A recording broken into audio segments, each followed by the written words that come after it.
There's a moment that quietly reveals everything about a person, and most people completely miss it. It's not when things are going well, it's when something breaks. The car won't start, the file disappears, something goes wrong in the middle of a normal day. And in that moment, people split into two types. One person freezes, panics, looks around for help. The other goes quiet. Not confident, not certain, just calm enough to think. And within seconds, they start doing something. If you've ever stood next to someone like that, you've probably asked yourself a question you didn't say out loud. What do they have that I don't? Because it doesn't look like intelligence, and it doesn't look like experience. It looks like something deeper. And it is. Psychologist Albert Bandura spent years studying exactly this difference. He called it self-efficacy, which in simple terms means your belief that you can handle what's in front of you. Not positive thinking, not blind confidence, just a quiet internal assumption. I've handled things before, I can handle this too. And that belief changes everything. It decides whether you try or shut down, whether you stay with a problem or escape it. But here's what most people don't realize. That belief doesn't come from personality. It comes from experience. Think about the first time a kid fixes something on their own, even something small. They press a button, adjust something, and suddenly it works. That moment seems tiny from the outside, but internally something shifts. The world stops feeling like something that just happens to them and starts feeling like something they can actually influence. Bandura called these mastery experiences, and they're the most powerful way the brain learns I am capable. Not because someone said it, but because you proved it. Now compare that to the opposite, growing up in an environment where problems were always handled for you, or where trying led to criticism or pressure. What does the brain learn then? Not I can handle things, but I should wait, I might make it worse, or someone else will deal with it. Over time, this turns into something psychologists call a locus of control, a concept studied by Julian Rotter.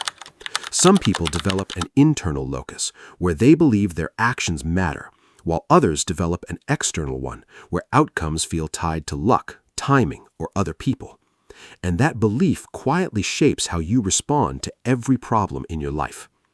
But there's another layer that explains why some people stay calm even when they don't know what to do. It's something called tolerance of ambiguity.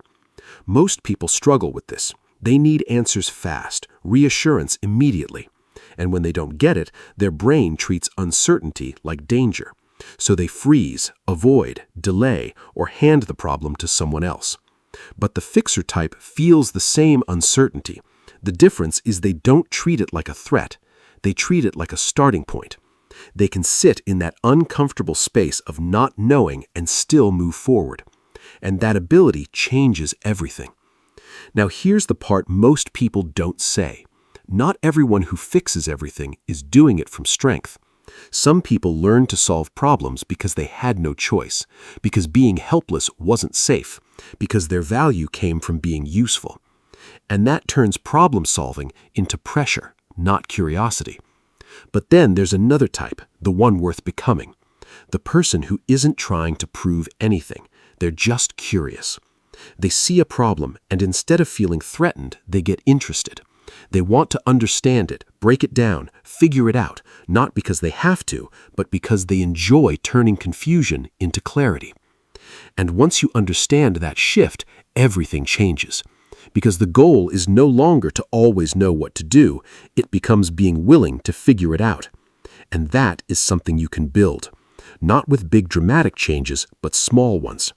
The next time something goes wrong, don't rush to escape it or immediately look for someone else to fix it. Pause and ask yourself one simple question. What's one thing I can try? Not the perfect solution, just one step. Because self-efficacy isn't built in theory, it's built in moments. Small wins, tiny proofs that you tried and something happened.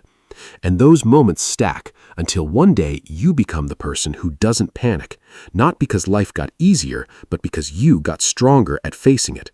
So now the question becomes simple. The next time something breaks, will you step back or step in? If this felt real to you, comment, "I can figure it out," not as motivation, but as a decision. And if you want more content like this, psychology that actually helps you act, not just think, make sure you subscribe.